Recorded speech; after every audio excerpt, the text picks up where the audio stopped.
Well, I'm looking for, let me see, 1, 2, 3, 4, 5. I'm looking at 6 companies that I want to see succeed here tonight. I'd like to see all of them, come to some kind of fruition business-wise. You think they're all good? We'll find out, won't we? Oh, you didn't look at their presentation? No, the presentation I'll see for the first time tonight. Okay? There are certain things every company and everybody who judges at one of these events are looking for. There are certain things that I want to hear from a judging standpoint, an investment standpoint, from each one of these companies. Okay? Now, the easy way to find that out is for every one of these companies to contact me before the event and ask, what's interesting? What are you looking for? But I'm always amazed at the number of companies that never bother to ask. So what are you looking for? I'm always looking for a solid business idea, execution-wise. I'm looking at a go-to-market. What is their go-to-market plan? I want to know how they're going to drive revenue, and I want to know how they're going to commoditize their offering. That's what I'm looking for. So they need to have a certain level of education to do all these things.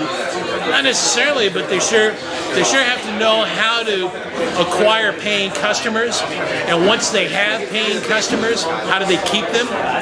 Okay, that's very, very, very important, because seed rounds of funding go like that. They burn through that money very, very fast, and you have to be able to acquire paying clients during that time that you're setting up your business and everything. Did you ever invest in something that was successful? Oh yeah. Which one? Well, considering that about 100% of the companies I work with, I sign non-disclosure agreements with. I can't say them by name, but I will say this. And part of the reason those non-disclosures are signed is because when I get involved with a company, I have to find out a lot about the people involved, their funding sources, where they're getting the money to operate. And when you start looking at people's books, if they don't insist on signing non-disclosure agreements, I do, for their own benefit as well as my own. There are certain things that shouldn't be made public. They really shouldn't, in any business situation. Should be kept between the funder and the fundee. Okay? I mean, I would, and that's part of the reason why. But let's just say this. There are a number of companies out there that are doing well. They're on their way. They're starting to make progress.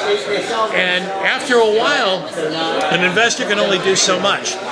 The people that are actually running the company have to take the bull by the horns. They have to have the passion involved with what it is that they're trying to do. And they have to get out of bed every morning thinking to themselves, what can I do to succeed today? And the minute they stop thinking that, their competition is going to go running right by them and everything. Oh, wow. Okay? Sounds like, does that help? Yeah. What about people who don't know how to put figures together? Okay, then you have individuals that can help them and everything along the way. There's a number of incubators around town, first round funding companies and everything that people can join that'll teach them the ins and outs about marketing, finance, sales, HR, everything that you have to know in order to be able to run a business. Okay? So everybody has core strengths in a company. It's not just about IT and technology. It's about your finance department, it's about your sales department, it's about your marketing department, it's about your management team. It's about a lot of things that kind of fall under this umbrella of what a business is. And they all got to be working together. But after they get the money. I'm sorry? After they get the money. That's part of it. Yeah, you got it. Does make the world go around. Yeah. Okay. Even, and that's as true in the nonprofit world as it is the for-profit world. Nonprofits have to make it through fundraisers and grants, but a nonprofit that doesn't make money is not going to be around for very long. No matter how valuable the cause is, they still have to go out and find that cash. Okay? Does that help? Yes. Okay.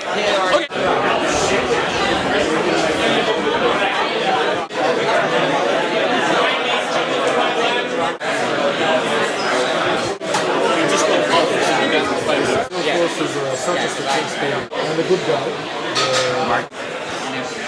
You're so funny. Thank you.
Cool technology, and after I won the award, I thought, okay, this is the right thing to do, and so we grew and grew and grew, and then we started to sell this into medium to large companies. Then I saw startups saying, hey, you know, this would be very cool for us, but obviously nobody couldn't afford it because we were charging like $30,000 per pop.